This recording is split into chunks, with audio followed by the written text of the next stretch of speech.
There's a new biography of Germanicus out at the moment. It's entitled Germanicus, Rome's Unlucky Prince. Then it has a further subtitle, Death, Trial, Memory. So if that doesn't entice you to read it, I don't know what would. It's by Alessio Perry, and Alessio joins me now. Welcome. Thank you. What prompted you to write about Germanicus, who's not one of the most well-known of Rome's characters, is he? No, it's not at all. It all started when I was in Italy doing my BA dissertation.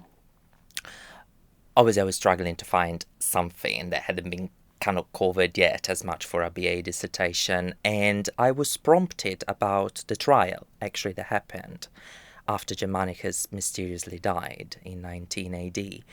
And so that's how it started, really. It just was one step after the other, to a point where I realized that I had a story to tell. It was quite a compelling story to tell about this person that, as you said correctly, is not really well known.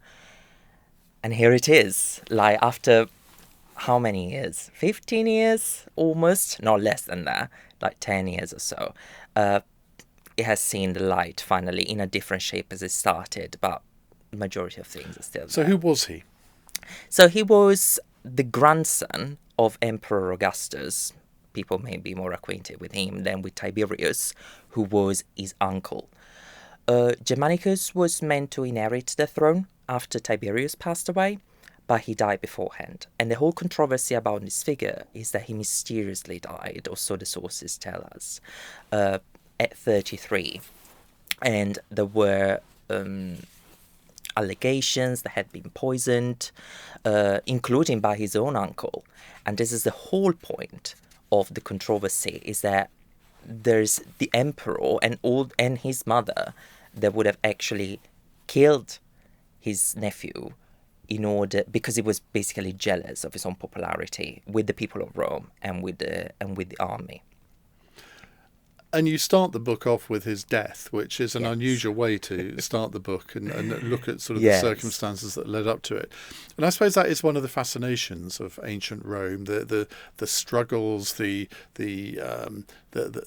all of the different plots that were taking place, or it seemed all of the time. I mean, actually, very very similar to modern day. Yes, that's the whole point. I think when I wrote it, I didn't want to write a conventional biography beginning to end, also because, to be honest, there is so little at the end of the day that we can understand of people like this. I mean, even when it comes to the Roman emperors themselves, there's not as much as we would like sometimes there, because a lot has been lost, let alone for someone who wasn't even an emperor in the first place.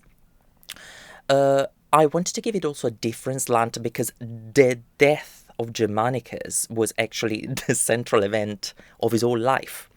It's what has been best recorded by our sources. It's what propelled lots of sources to use this event to put Tiberius in a kind of like negative light later on.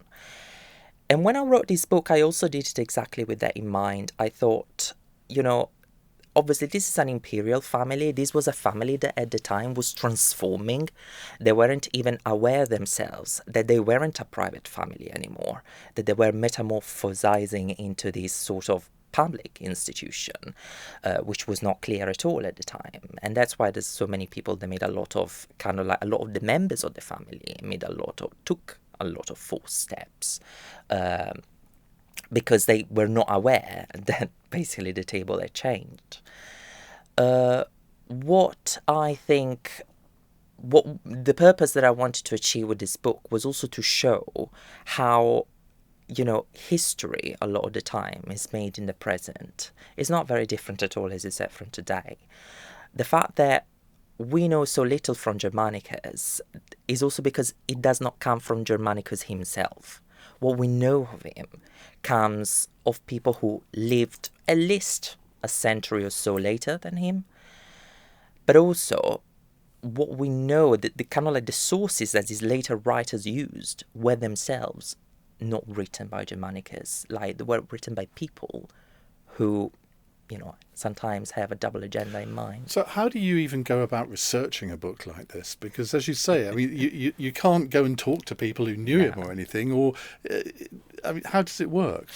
So I started by just you know, when you learn about ancient Rome, you're kind of like thinking about, you kind of get acquainted with the major writers of the period. And when it comes to the imperial period, there are some sort of set household names that you will start from. The thing is that, like, what I also did in the book is that I didn't want to rely on literary sources only. So I kind of like expanded everything, including archaeological sources, coins, ancient coinage, numismatics we call it, epigraphies, and so on, to kind of like catch a glimpse, give a different vibe that obviously gave us a different perspective on the person, and to some extent brought it to life much more than what just the literary sources would have had. It's a kind of like a weird process. I remember at the beginning, I mean, bear in mind, I was 20-year-old. So I started with just looking at bibliographies of other books, or just started with the biographies called Germanicus. And one thing led to another, in terms of, I mean, I can also tell how much research has changed in this last 15 years or so. I remember when I actually expanded the book for the purpose of making it what it has become, I came across so much new material thanks to online engines, AI and everything, in a way that I could not access 15 years ago at all. I didn't even know. Technology is a brilliant thing in terms of researching books like this, Absolutely. isn't it? Now, you're Italian yourself. I always think in Britain we are obsessed with the Tudors, Henry VIII, the medieval period. Is it the same in Italy, where Italians are sort of obsessed by ancient Rome? Yes and no. I don't think there's the same obsession about it. People, obviously, you know, people like Caesar and Augustus are household names, but there's not much that is really known about it. I think people in Italy have more of a perception of the empire as something that you should be proud of, because it's literally probably the last time that Italy has somehow been proud of something. There was a little empire under Mussolini. Well, sort of, although it's not very well remembered, isn't it? No, indeed not. But what can we learn? What lessons can we learn from Germanicus and his period to apply to today? I think that the biggest lesson that I would like my readers to take out of it is that, well, there are two things really. This prince, I called him unlucky because he suddenly died, regardless of the circumstances. He died at 33, when he did have everything, and he could have achieved much more if he had lived longer. So it's a kind of reminder for ourselves that, you know, like, nothing is forever. Not even when you're at the peak, zenith of your life, you don't really know what can happen after, like the day after tomorrow.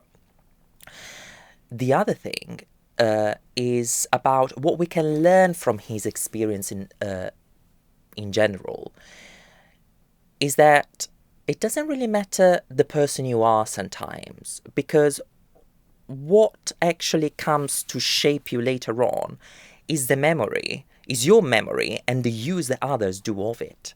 So the sad thing about this person is that we don't really hear his voice in all this. It's all about what his uncle, the Emperor Tiberius, did with his image when he was alive and after he died. What his widow did with his image after he died. What his kind of like son, Caligula, the mad emperor, did with his image to bolster his popularity. And Agrippina the Younger, who was the mother of Nero and was the daughter of Germanicus. Same as well, she used the image of her father to boost up her own and become First Lady of Empire for once. I remember when I was about 18, I went to see the film Caligula, and I was so appalled by it, I walked out of the cinema. What a prude I was. Yes, like, you know, like, let's be honest, there was a lot going on. I suggest you watch, I think it's by Pasolini, is The Dinner of Trimalchio. It's about this sort of very revelry feast made by this person during Nero's empire. Petronius was the author that we sort of know of. He wrote it during Nero's reign. If you have been appalled by Caligula, like, perhaps you want to check that out. I might give that a pass. So, final question, was he poisoned or not? in your view? I don't think it was, no. I mean, there is evidence that shows how during that period in the empire, a sort of plague spread, some kind of disease. We never really are sure about what they are, really. But a lot of young men in the aristocracy were killed. We know that they were killed because obviously they're the only ones we have record of. The kind of like other people, like probably even in the empire per se, a lot of young people died because of it. Same thing happened to his kind of like well, I should call his stepbrother, Drusus. Same thing. He died just a couple of years later. Same story, poisoned by his wife, and so on. I mean, the cycle repeats all the time. So definitely. Well, it's a great book. It's called Germanicus, Rome's Unlucky Prince by Alessio. It's published by Pen and Sword in hardback at £20, and it's a very good read. Thank you very much. Thank you for having me.